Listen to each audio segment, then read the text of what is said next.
Emrys Dunmore was 12 years old the last time he saw his brother alive. Standing at the edge of the Fenlands, where Threshold's colony administrators gathered every cohort of children who'd reached their coming age. And he remembered, even 26 years later, the exact color the sky had turned that morning, a bruised, heavy violet that the colony's elders called trial weather. The specific atmospheric pressure drop that always seemed to arrive on the morning the Threshold trial began, as though the planet itself understood what was about to happen and dressed itself accordingly. He remembered, too, the specific quality of silence that fell over the assembled cohort in those final minutes, before the trial officially began. 31 children standing in a loose formation at the wilderness's edge, none of them speaking, each one privately working through whatever fear or resolve the morning had summoned in them. Emrys stood beside Corin in that silence, close enough that their shoulders nearly touched, and he remembered his brother's hand finding his own briefly, a small wordless gesture neither of them ever spoke about afterward, the last physical contact they would ever share. I need to explain what the Threshold trial actually was, because no one outside Threshold's own colony ever fully understood it, and because understanding it is the only way to understand everything Emrys became afterward. Threshold was not, by any reasonable measure, a world that welcomed human settlement, its ecology built around predator species that had evolved across millions of years to hunt anything that moved through its dense, tangled wilderness, its seasonal storms violent enough to level entire colony structures if the settlement's engineers hadn't learned, across 4 generations to build everything half-buried and storm-braced, as a matter of basic survival.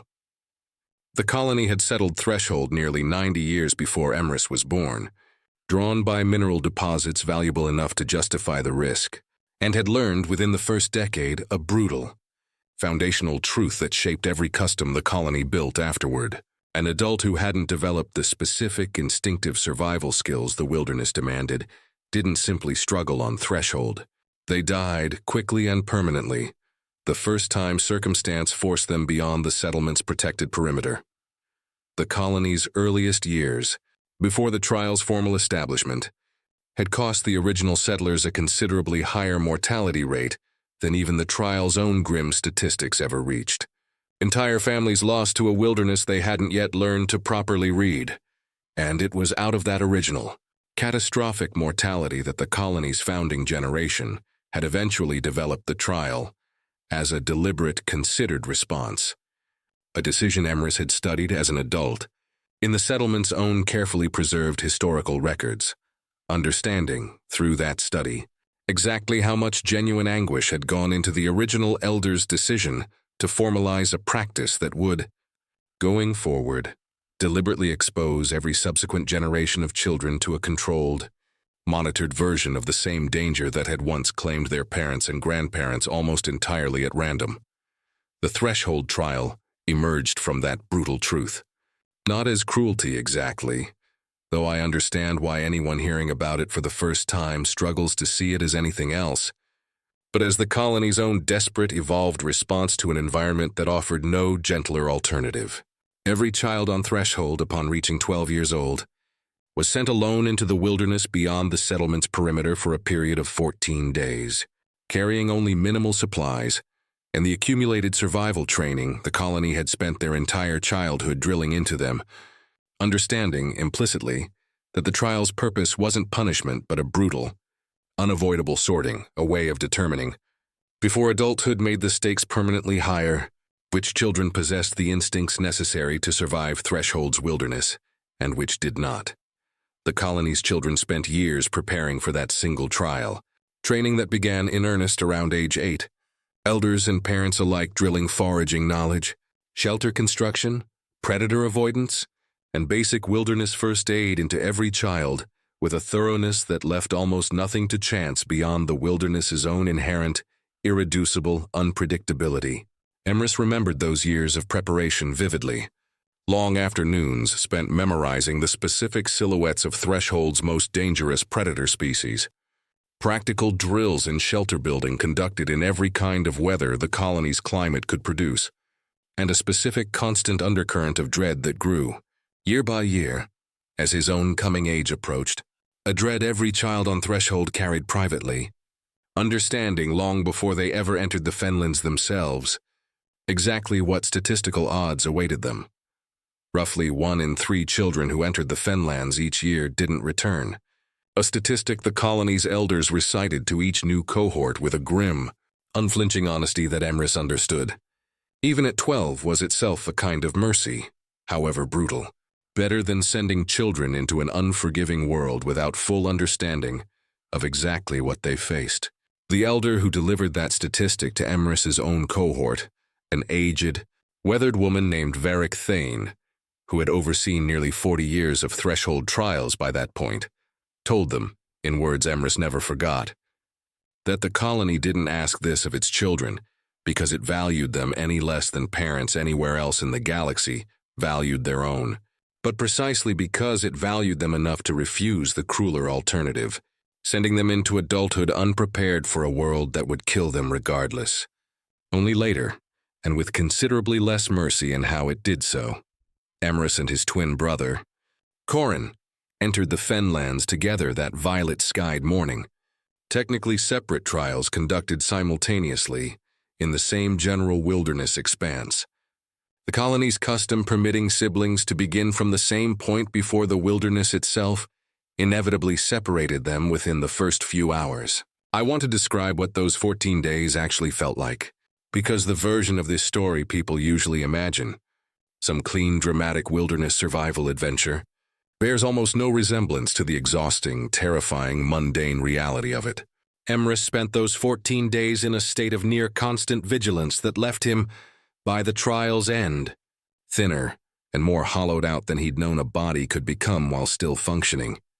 Foraging for food, his childhood training had taught him to identify, building shelter against storms that arrived with almost no warning, and avoiding, through a combination of learned instinct and simple, desperate luck, the specific predator species that had killed more Threshold children across 90 years than any other single cause.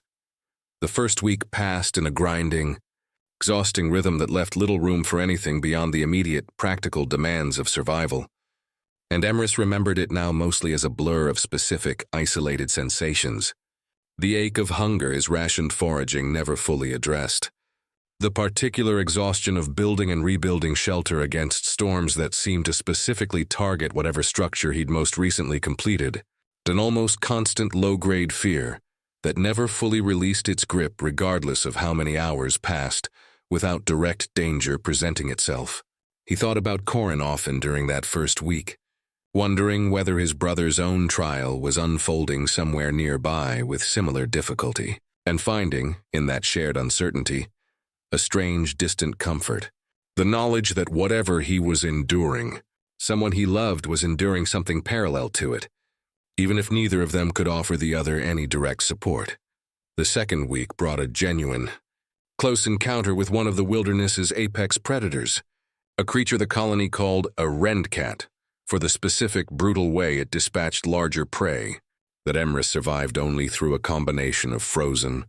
desperate stillness and what he later understood as simple, undeserved luck. The creature's attention diverted at the last possible moment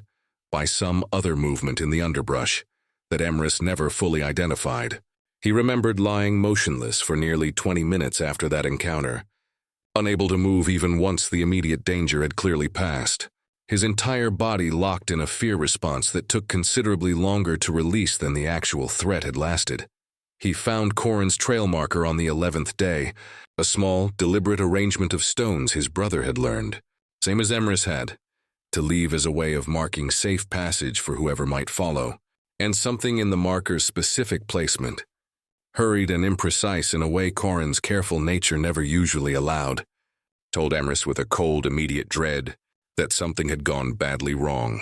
He remembered the specific sick lurch in his stomach, recognizing that imprecision.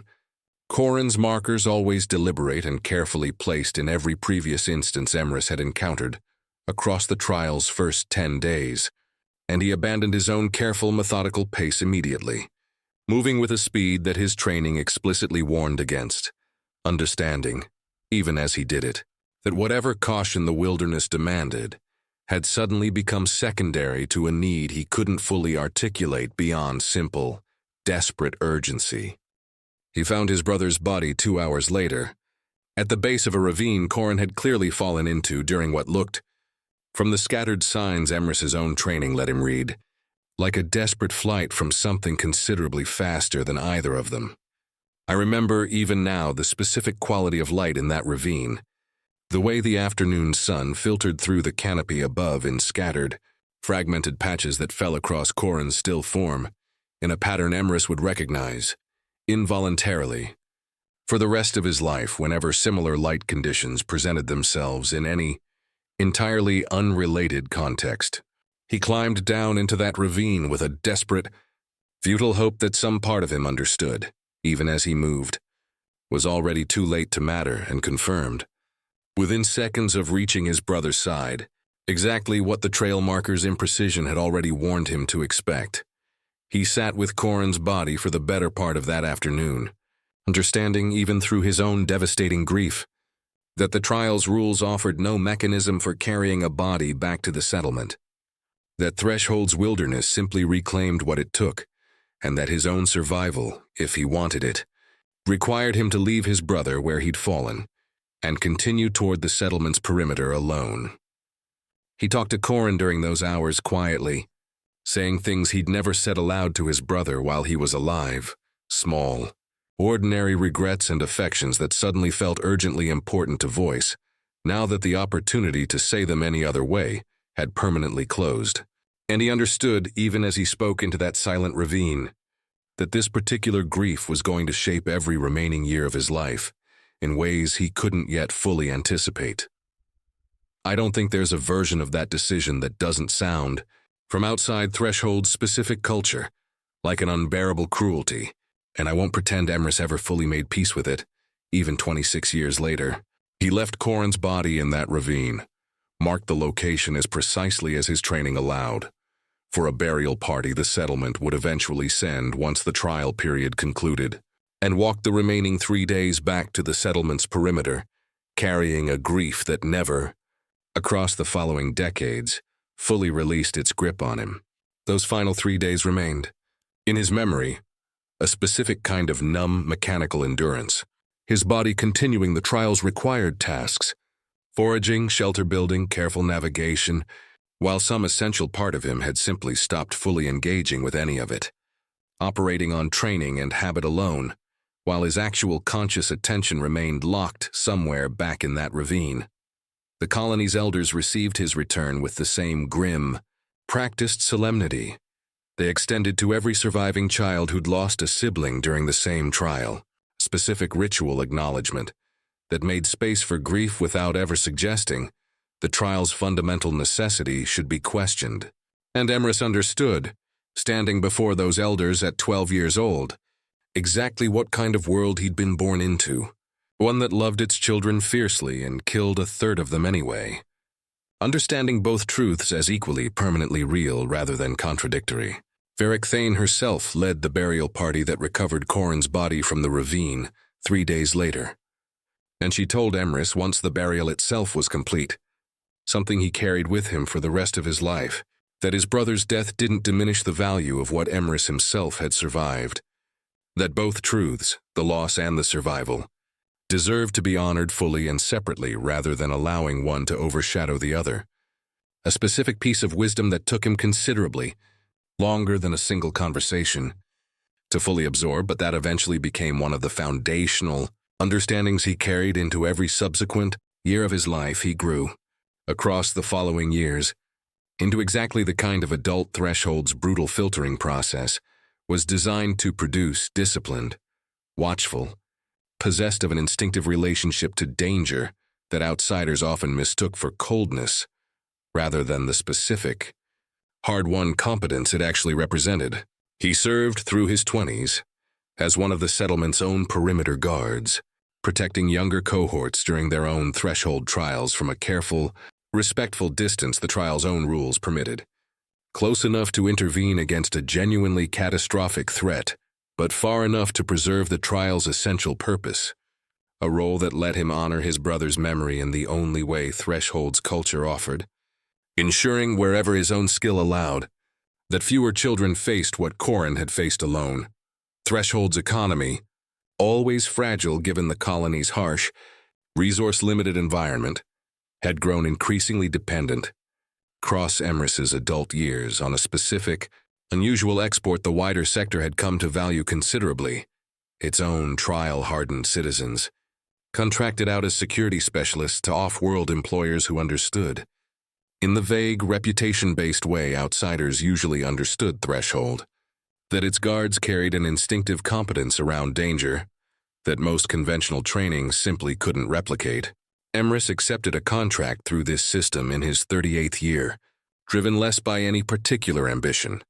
and more by the colony's own genuine economic need. An off-world security posting with the Sorvain Dominion's royal household, guarding a princess he'd never met on a world he'd never visited, understanding, accepting that contract, that he was leaving Threshold for the first time in his life to protect a stranger, whose own world had likely never faced a single day of the kind of danger that had shaped every year of his own. Princess Ilowen Vantry of House in Draven had grown up inside the Sorvain Dominion's considerable royal comfort. A life so thoroughly insulated from genuine physical danger that her own understanding of risk remained, well into her adult years, almost entirely theoretical, built from historical accounts and diplomatic briefings, rather than any lived experience of actual peril. She met Emrys for the first time, during a formal household introduction, that her father's security council had arranged with the same brisk, procedural efficiency they applied to every new guard rotation, and her first impression of him, delivered later to a lady's companion in a private, unguarded moment, was that he seemed considerably more severe than the household's other security staff. The quality she initially read as simple professional discipline, rather than anything worth examining more closely. The formal introduction itself lasted scarcely 10 minutes, a brief exchange of pleasantries conducted in the Security Council's own administrative chamber, rather than anywhere more personal, and Ilowen remembered afterward being struck less by anything Emrys actually said, which amounted to little beyond the standard professional courtesies any new guard offered, and more by the specific quality of his attention throughout the exchange, a watchfulness that seemed to extend simultaneously to her own words and to every other detail of the room around them, as though some permanent, background portion of his awareness never fully settled regardless of how mundane the immediate circumstances were. The household's understanding of Threshold, insofar as it possessed one at all, amounted to little more than a vague, exoticized reputation, the Dominion's Security Council having selected Emrys's contract specifically because Threshold guards carried a widely acknowledged premium for reliability and instinctive combat competence, a premium the Council understood in purely practical terms, without any genuine curiosity about the specific culture or cost that had produced it. Nobody in the household, from Ilowen's own father down through his most senior advisors, had ever thought to ask what, precisely, made a Threshold guard different from any other trained security specialist. Content instead to simply trust the sector's broader reputation and enjoy the practical benefits it apparently conferred. Ilowen's own curiosity about Emrys developed slowly, across the first months of his posting, driven less by any specific incident and more by a gradual, accumulating awareness that his particular quality of severity ran considerably deeper than simple professional discipline. She noticed across those early months the specific way he positioned himself in any room, always oriented toward exits and potential threats in a manner that seemed less like trained habit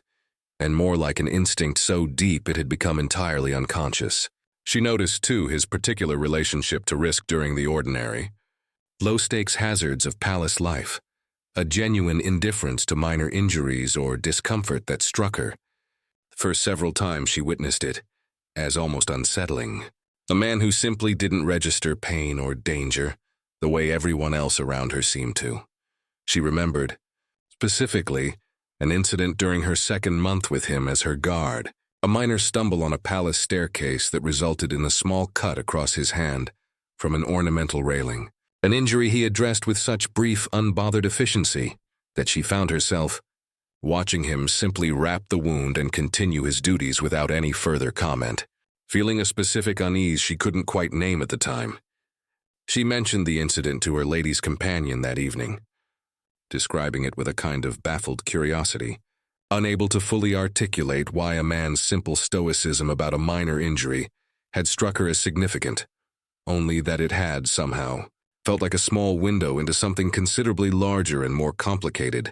than she yet understood about him. The household staff in those early months developed their own quiet, informal theories about Emrys's particular severity,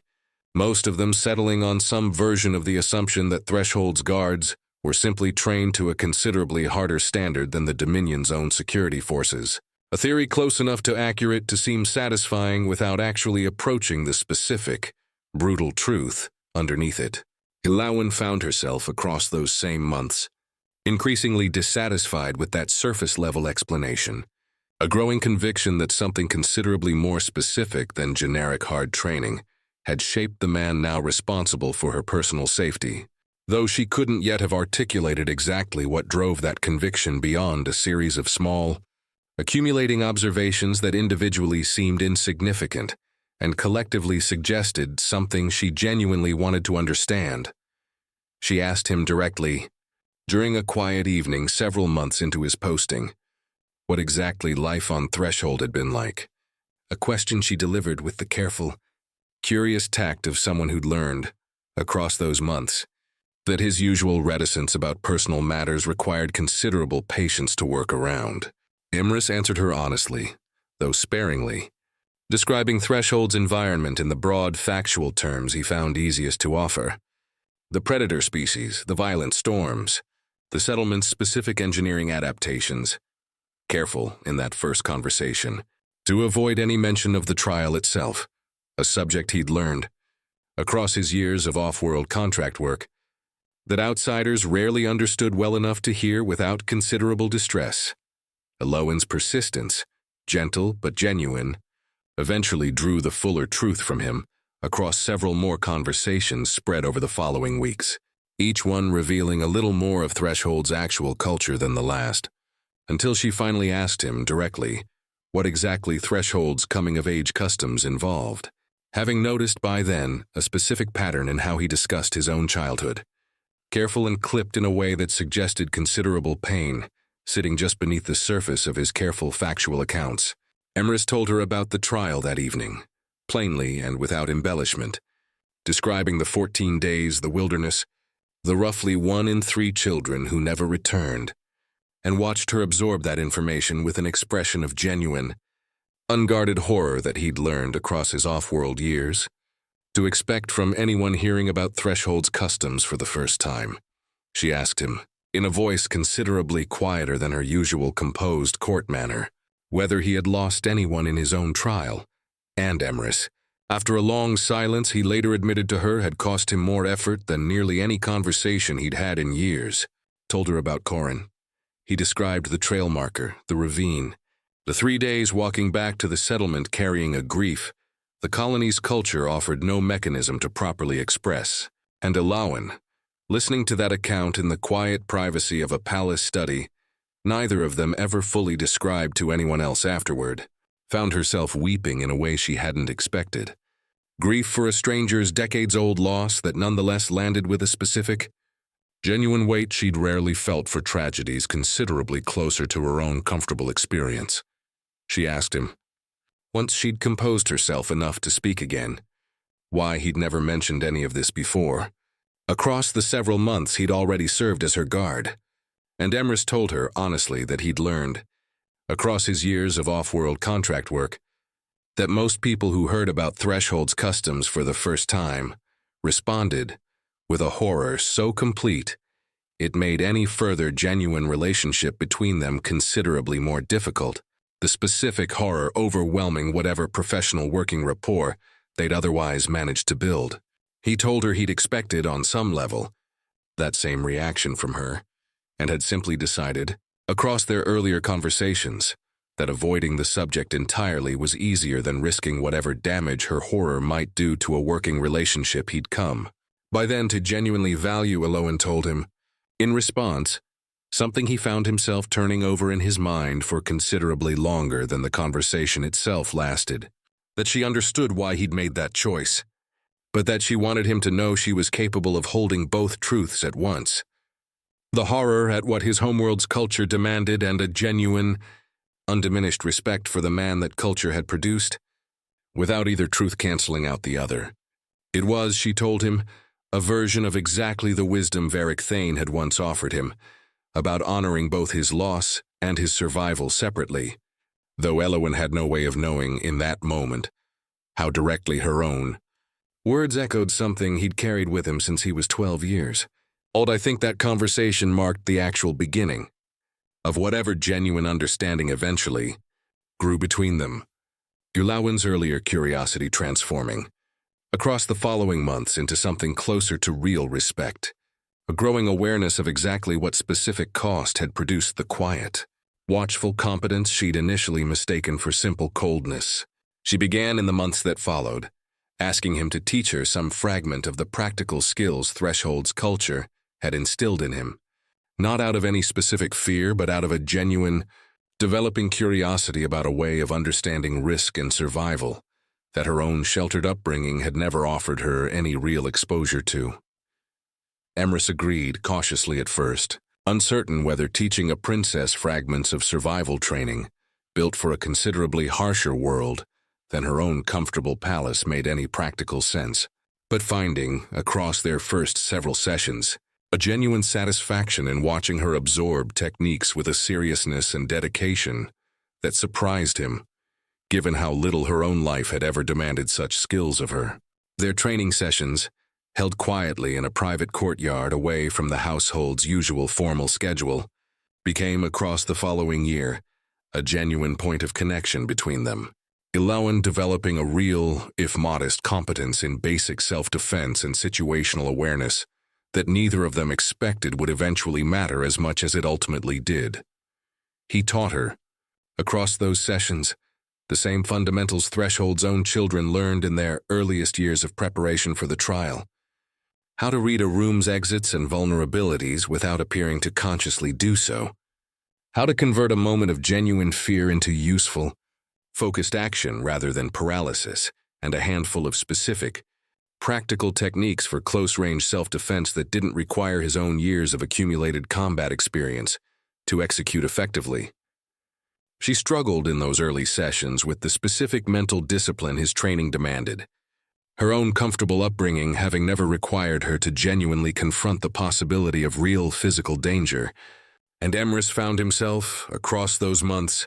drawing on lessons Varric Thane herself had once used to train Threshold's own frightened, uncertain children. Patient, incremental exercises that built confidence gradually, rather than demanding an immediate mastery neither of them expected her to achieve. Their friendship deepened, across that year of shared training, into something that occasionally blurred the careful professional boundaries both of them understood their respective positions required. Late evening conversations that wandered well beyond the practical subjects their sessions officially covered. Elowen asking him increasingly specific questions about Threshold's broader culture, its history, its particular relationship to grief and loss that she found herself, the more she learned, genuinely admiring even as its brutal cost continued to horrify her. Emrys found himself in turn, asking her about the Dominion's own history and politics with a genuine curiosity he hadn't expected to develop for a world he'd originally approached as simply another contract posting. A curiosity that grew, across that year, into something considerably closer to genuine investment in the Dominion's own future and Elowen's place within it. The Sorvain Dominion's political landscape, stable on its surface through most of Elowen's life, carried beneath that stability the same kind of accumulated tension every aristocracy eventually develops when succession questions remain unresolved for too long. Elowen's father, the reigning duke, had grown visibly frail across the 2 years preceding Emrys's arrival, and the question of succession, while formally settled in Elowen's favor as his only heir, had begun attracting the kind of quiet, patient political maneuvering that ambitious relatives with weaker but still technically viable claims tended to engage in whenever a formal succession's actual execution still lay somewhere in an uncertain future. Duke Halvern Rensley, a cousin of Elowen's father with a claim to the succession considerably weaker than hers, but not, under the Dominion's own complicated inheritance law, entirely without merit, had spent those same 2 years building a quiet network of allies among the Dominion's noble houses, positioning himself patiently and carefully as an alternative the Council might consider should Elowen's own succession somehow become complicated or contested. Rensley had built his reputation across decades of public life as a moderate, reasonable voice within the Dominion's aristocracy, careful never to voice open ambition toward the succession itself, instead cultivating a quiet, patient network of relationships built on genuine competence and considerable personal charm, qualities that made his eventual betrayal considerably harder for the household to anticipate than a more openly ambitious rival's schemes might have been. Rensley's ambitions remained, through most of that period, entirely within the bounds of legitimate political maneuvering, alliances built through careful diplomacy and strategic marriage proposals, rather than anything approaching outright treason. And it was only in the months immediately preceding Elowen's own formal coming-of-age ceremony, the ceremony that would finally, irreversibly, cement her succession claim beyond any further legal challenge, that Rensley's patience finally began to run out. I learned much later,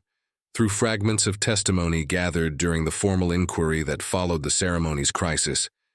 that Rensley had grown convinced across those final months that Elowen's own quiet training with Emrys, glimpsed occasionally by household staff, who reported the unusual sessions back through channels that eventually reached Rensley's own network, represented some deliberate strengthening of her position that made his own remaining window for action considerably narrower than he'd originally calculated. The ceremony itself, scheduled to coincide with a broader diplomatic summit, bringing representatives from across the Dominion's constituent houses to the capital, presented Rensley with what he apparently understood as his final realistic opportunity to prevent Elowen's succession from becoming permanently, legally unassailable, and the plan he developed, working through a small, carefully selected circle of household staff he'd cultivated loyalty from across the preceding 2 years, called for a strike during the ceremony's most vulnerable formal moment, structured, as these plots so often are, to appear as an act of foreign sabotage rather than anything traceable back to his own ambitions. Rensley recruited his operatives with the same patient, careful methodology he'd applied to every other element of his quiet political maneuvering, identifying household staff whose personal grievances or financial difficulties made them susceptible to his particular brand of careful, incremental persuasion, small favors escalating gradually into full complicity across months of careful cultivation. He never fully revealed his own involvement to any single operative until their commitment had already progressed too far to easily withdraw, a deliberate strategy that ensured, even in the crisis's aftermath, that tracing the conspiracy fully back to his own hand required considerably more investigative effort than a less carefully constructed plot might have demanded. I want to describe, before the ceremony itself, a specific detail about Rensley's plan that made the crisis considerably more devastating than a simple assassination attempt might have been. Rensley's household staff had identified, during their planning, that the ceremony's guest list included, among the various diplomatic delegations, a young page attached to a minor allied house's delegation, a boy of perhaps 10 years old named Corvin Ashby, present at the ceremony as part of his own house's formal representation, and Rensley's operatives, planning their strike's timing and positioning, had determined that the ceremony's central dais, where both Elowen and several younger attendants, including young Corvin, would be standing during the formal proceedings, offered their most effective point of attack, a calculation made with the same cold, indifferent precision Rensley applied to every other element of his plan. The presence of a child among the potential casualties simply another variable, rather than any genuine moral consideration. The ceremony proceeded, on its scheduled morning, with all the formal pageantry the Dominion's traditions demanded. Banners and processions filling the capital's grand ceremonial hall, and Emrys, positioned at Aloan's side in his official capacity as her personal guard, felt across the ceremony's opening hour the same low, persistent unease he'd learned across years of Threshold's own dangerous wilderness, to trust regardless of how little concrete evidence supported it. He remembered standing at his position near the dais, watching the assembled delegation settle into their formal seating, and cataloging, with the same instinctive, patient attentiveness that had once kept him alive through 14 days of merciless wilderness, every detail of the hall's layout that struck him as a potential vulnerability. Exit points, blind spots created by the ceremony's elaborate decorative staging, the specific concentration of unfamiliar household staff working the event who hadn't appeared on any of the security rotations he'd grown accustomed to over the preceding year. He'd raised his concerns about the ceremony's security arrangements twice in the preceding weeks, describing in careful, specific terms several structural vulnerabilities in the dais' positioning that his own trained eye had identified, and both times, the Dominion's official security council had assured him the matter had been reviewed and found acceptable, a dismissal that echoed with an uncomfortable familiarity, the exact institutional indifference he'd occasionally witnessed during his years of off-world contract work, but had never personally experienced with stakes this genuinely high. His first warning, delivered nearly a month before the ceremony, had described the specific risk posed by the dais' open, exposed positioning relative to the hall's peripheral staff entrances, a vulnerability the council's own senior security officer had dismissed, with a brief explanation that historical precedent showed no similar ceremony had ever faced a genuine threat from that particular approach. His second warning, delivered less than 2 weeks before the ceremony, had grown considerably more specific, describing his own observation of several unfamiliar staff members appearing during recent ceremony rehearsals who didn't match any personnel roster he'd been given access to review, a detail that should have, in his own professional judgment, triggered an immediate thorough background review. The council's response, delivered through an intermediary rather than any direct conversation, assured him that all ceremony staff had been properly vetted through the household's standard procedures, and that his own unfamiliarity with certain personnel simply reflected the temporary nature of event-specific hiring, rather than any genuine security concern. Emrys had pushed the matter as far as his own position allowed, requesting formally a full independent review of the staff roster he'd flagged, a request that the council's own bureaucratic process had apparently still been processing, unresolved. On the morning the ceremony actually began, the strike came during the ceremony's central formal moment, the crown's traditional transfer ritual that would, upon its completion, formally and permanently confirm Aloan's succession claim, and Rensley's operatives, 3 individuals positioned among the ceremony's household staff, moved with a coordinated precision that made immediately clear this was no improvised threat, but a carefully planned strike,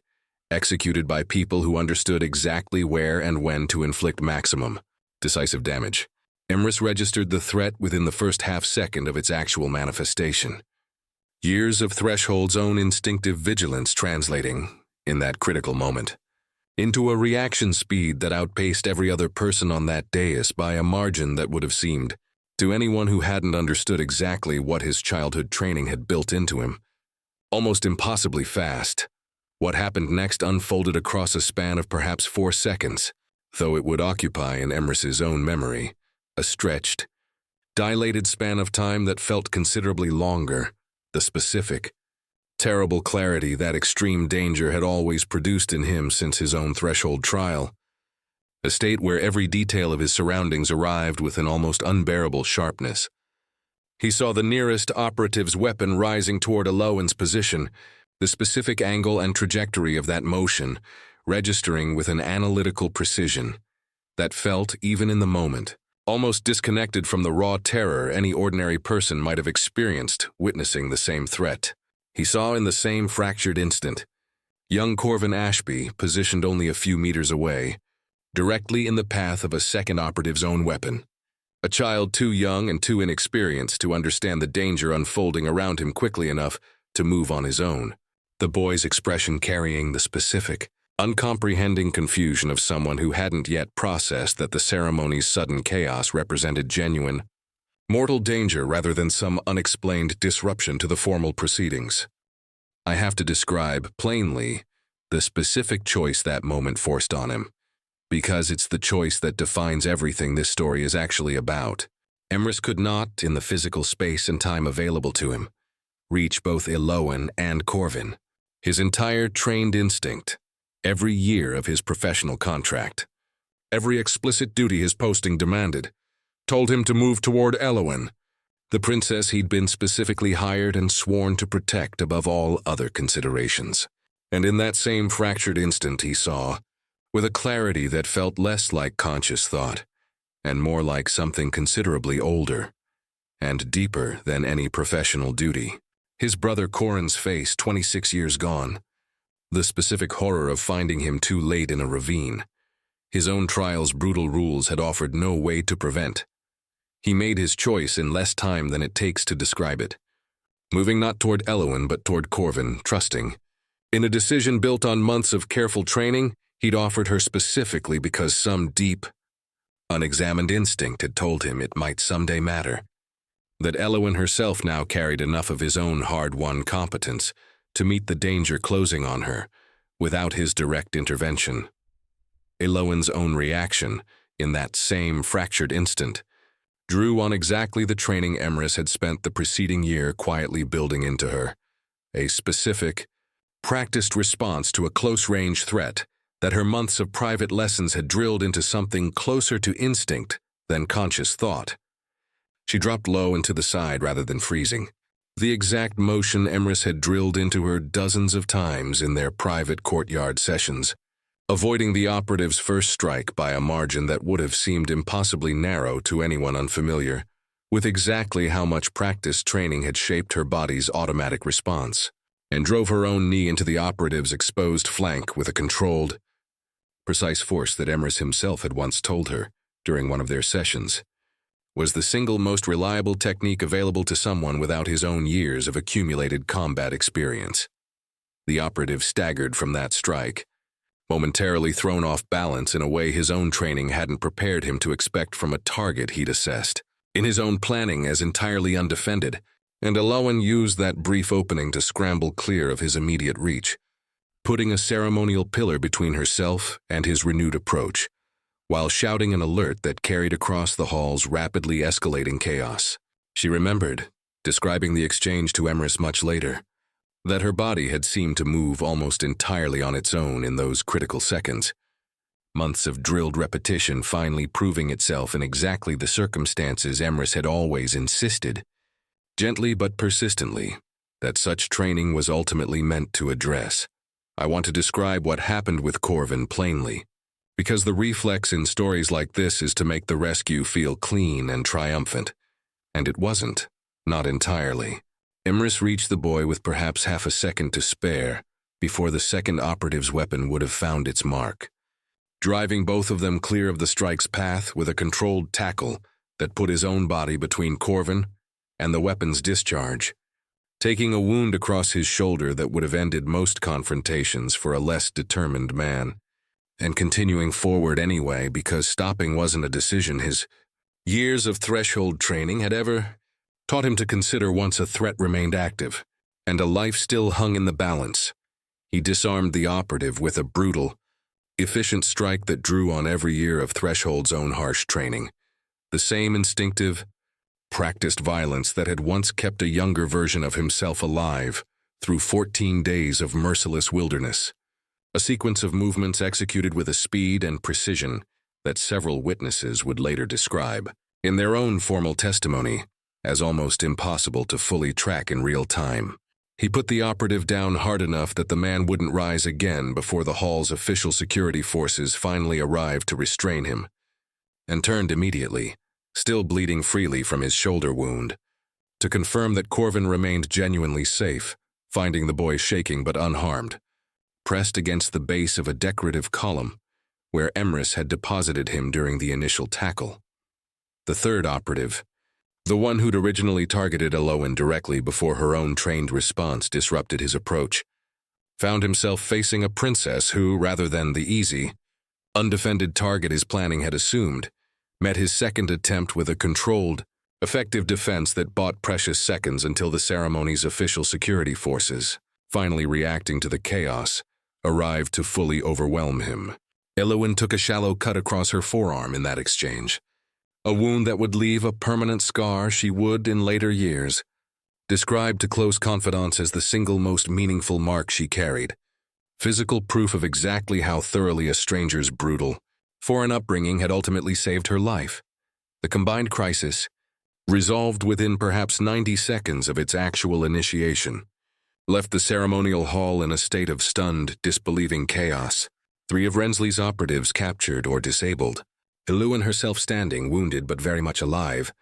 beside a young page whose own life had been purchased by a choice that had cost Emrys everything, except, in the final calculation,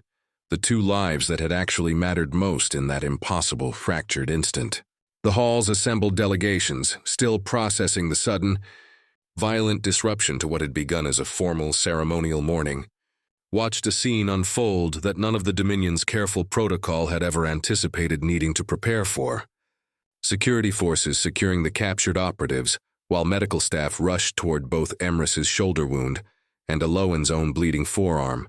the ceremony's original formal purpose entirely forgotten amid the more immediate, urgent business of accounting for exactly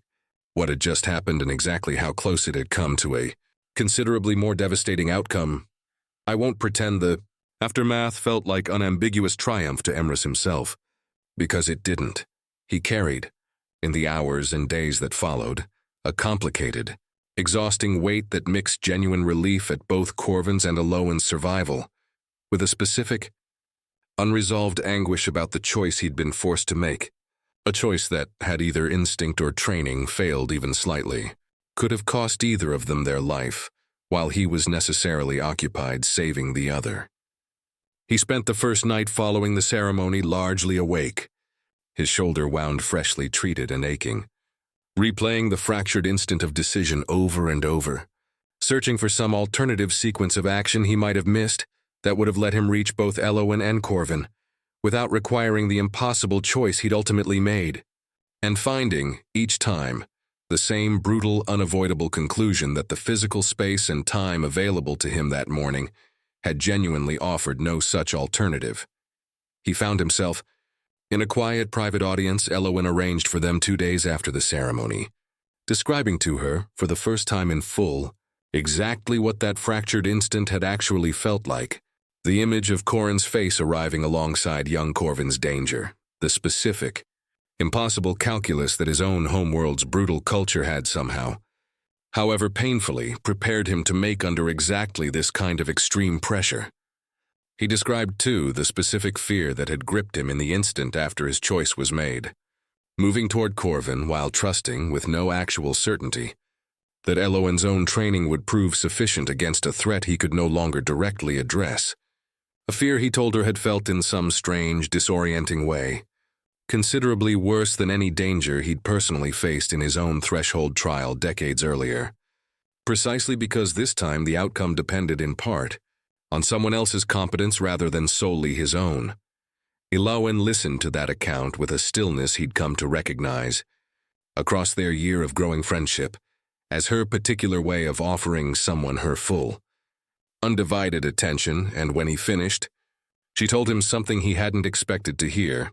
that his choice in that impossible moment had trusted her with exactly the kind of respect nobody else in her sheltered life had ever genuinely offered her, an assumption that she was capable, given the tools he'd provided her, of meeting danger on her own rather than requiring constant total protection. She told him, too, that whatever grief he still carried for Corrin, 26 years gone, had in some strange, complicated way she struggled to fully articulate, become part of what had ultimately saved both her own life and young Corvin's, a connection she found herself unable to fully resolve into anything as simple as gratitude, but that felt, nonetheless, like something genuinely important she needed him to understand. She recognized. She told him, too, in that same conversation, that she'd spent the 2 days since the ceremony reflecting on exactly what kind of ruler she wanted to become, and that his own example, the specific, hard-won wisdom of a culture that honored both loss and survival as equally real without letting either erase the other, had given her something she intended to carry forward into her own reign, an understanding that genuine strength sometimes meant trusting the people around you enough to let them share the burden of protection, rather than insisting, alone, on carrying the entire weight of it yourself. Duke Halvern Rensley's own unraveling followed with a speed that stood in sharp contrast to the 2 patient years he'd spent building his quiet network of conspirators. The captured operatives breaking within days of formal questioning and naming his involvement in exchange for leniency considerations that ultimately amounted to considerably less than they'd hoped for. The formal inquiry that followed took the better part of 2 months, investigators working methodically through the financial and communication records that eventually confirmed, beyond any reasonable doubt, exactly how deeply Rensley's ambition had shaped the ceremony's near-catastrophic crisis. Evidence that included, among considerably more damning material, a series of coded communications Rensley had exchanged with his operatives across the preceding months. Correspondence he'd believed sufficiently deniable that would ultimately prove central to the case against him. I won't pretend the accountability that followed matched the full scale of what Rensley's ambition had nearly cost. He faced formal charges of treason under the Dominion's own considerable legal apparatus, charges that carried, under the Dominion's laws, the possibility of execution, though Elowyn herself, once her own formal succession was fully secured, intervened to commute that sentence to permanent exile, a choice she explained to Emrys, in a private conversation neither of them fully described to anyone else, as her own attempt to build a reign that began with mercy, rather than the kind of brutal, absolute reckoning her father's generation might have automatically applied. She told him that she'd thought extensively about Threshold's own particular relationship to consequence and mercy, and had concluded, after considerable reflection, that her own reign needed to chart a different path than either her homeworld's traditional severity or Threshold's own brutal, unflinching honesty, something specifically her own, built from lessons drawn from both traditions without simply replicating either one wholesale. Emrys understood that choice, though he didn't entirely share it, carrying, as he did, his own hard-won understanding from Threshold's brutal culture, that mercy, however genuinely felt,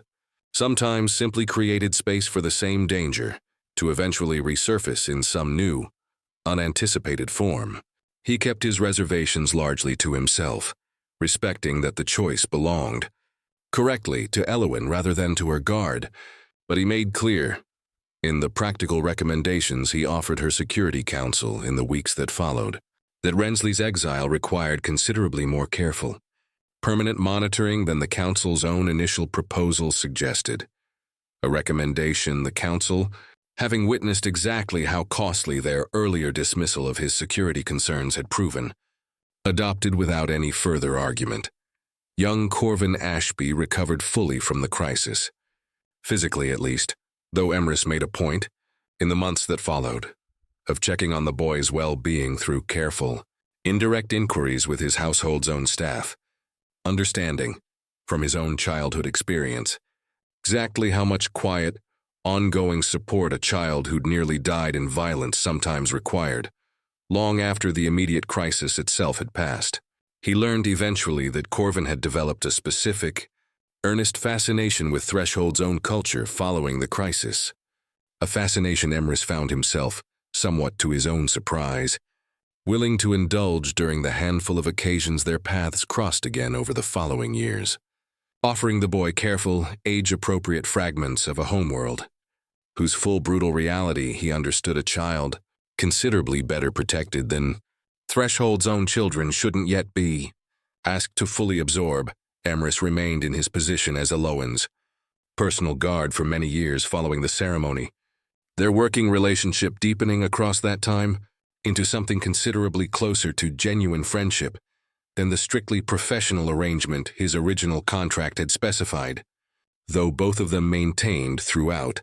a careful respect for the boundaries their respective positions required. He continued their private training sessions, expanding over the years into a broader program that eventually trained several members of Elowen's own household security staff in fundamentals drawn from Threshold's own harsh, effective methodology, a small, concrete legacy that meant the Dominion's royal household would never again be quite as vulnerable to the kind of institutional dismissal his own early warnings had originally encountered. He returned to Threshold twice during those years, brief visits that allowed him to stand once more at Corin's grave, marked now by a simple stone the settlement's burial party had placed decades earlier, following that first devastating trial, and to walk once more the specific stretch of Fenland's wilderness where his own trial had permanently shaped the man he eventually became. His first return visit came roughly 2 years after the ceremony's crisis, once his own recovery and the Dominion's political stabilization had settled enough to allow for the considerable travel time such a journey required, and he remembered standing at his brother's grave that first time back with a complicated mixture of grief and something he struggled, at the time, to fully name. A sense that he'd finally lived through something that gave Corin's death a kind of weight and consequence it had never previously carried beyond his own private, permanent mourning. He spoke with Varric Thane during that first visit as well, the aged elder now considerably older still but sharp as ever, and described to her, in careful detail, exactly what had happened during the ceremony's crisis, the impossible choice, the training he'd offered Elowen, the specific way his own threshold-forged instincts had ultimately served a purpose considerably larger than simple personal survival. Varric listened to his account with the same grave attention she'd once offered every child who returned from their own trial, and told him, when he finished, that this was precisely the deeper purpose the trial's founders had always hoped, however rarely it was ever actually realized, that Threshold's brutal wisdom might someday extend its protection considerably beyond the colony's own borders, into contexts none of the original founders could have possibly imagined when they first established the practice generations earlier. He told Elowen, following his second such visit, several years after the first, that he'd finally found something on that visit he hadn't expected to find. Not exactly peace, because he didn't think Threshold's particular brand of loss ever fully permitted something as complete as peace, but a specific hard-won understanding that Corin's death, however permanently it had shaped and wounded him, had also, in some complicated, impossible to fully articulate way, prepared him for the single choice that had ultimately saved 2 other lives in a ceremonial hall, a galaxy away from the ravine where his brother had fallen. He described to her during that same conversation a small, private ritual he developed during that second visit, sitting at Corin's grave and speaking aloud in full detail everything that had happened since his brother's death. The years of off-world service, the ceremony's crisis, Elowen's own growth into the ruler she was steadily becoming, a specific way of keeping his brother present in his ongoing life, rather than simply relegated to a single, devastating memory frozen at age 12. Elowen listened to that description with the same quiet, full attention she'd offered him throughout their years of friendship, and told him in response that she hoped, whenever her own reign eventually ended and history came to judge what she'd built from it, that some meaningful fragment of that judgment might include the specific hard-won wisdom a stranger from a brutal, distant world had once brought into her sheltered life at exactly the moment she'd most needed it. Whether she'd understood at the time exactly how badly she needed it or not, I think, if there's a single thing worth taking from Emrys Dunmore's story, it's not the crisis itself, dramatic as it undeniably was, but the specific, complicated truth underneath it, that the same brutal culture which had killed his brother at 12 years old had also, through some impossible, unasked-for alchemy of grief and hard-won skill, produced exactly the kind of person capable of ensuring that a similar tragedy, faced by 2 very different people in a very different world, didn't have to end the same devastating way twice. Threshold never stopped being a world that killed its own children, and Emrys never stopped carrying that specific, permanent grief every single day of his life. But he built, out of that grief, A life where his own hard-won vigilance meant that Princess Elawan Vantry and a young page named Corvin Ashby would both grow old, would both have decades of ordinary, unremarkable mornings that Corrin himself had never been given the chance to have. And if that wasn't the clean redemption a simpler story might have offered him, it was, he came to understand across the years that followed, considerably more than most people who carried grief as permanent as his ever managed to build from it. And it was, in the end, enough to let him stand at his brother's grave and finally, after 26 years, tell him plainly that his death, however brutal and however permanently unjust, had not, in the final accounting,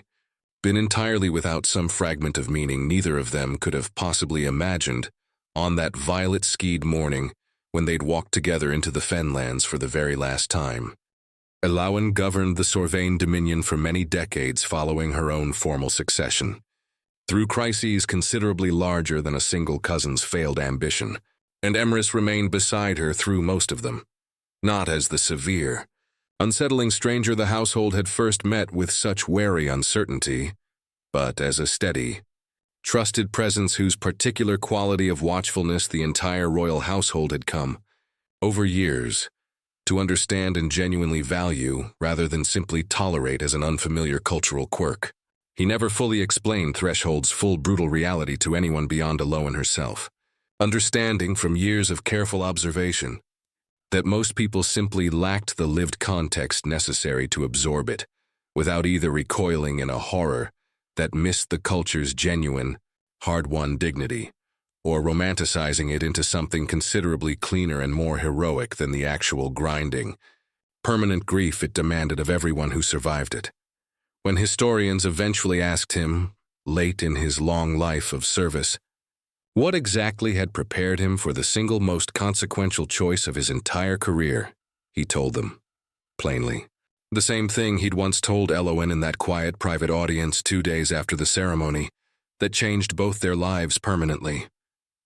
He hadn't been thinking about duty, or contracts, or the specific formal obligations his posting demanded. He'd been thinking in that fractured, impossible instant about a ravine on a distant, unforgiving world, and a brother he'd been forced to leave behind at 12 years old, and a promise he'd made to himself, standing before Threshold's own grim, unflinching elders on the day of his return, that if he was ever again given the chance to reach someone in time,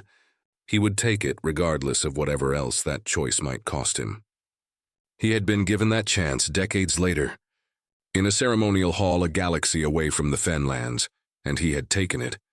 And everything that came after, the friendship,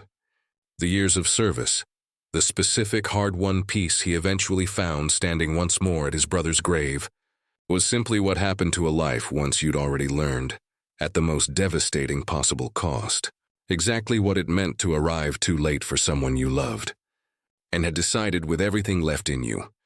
that you would never let it happen again if you could possibly help it.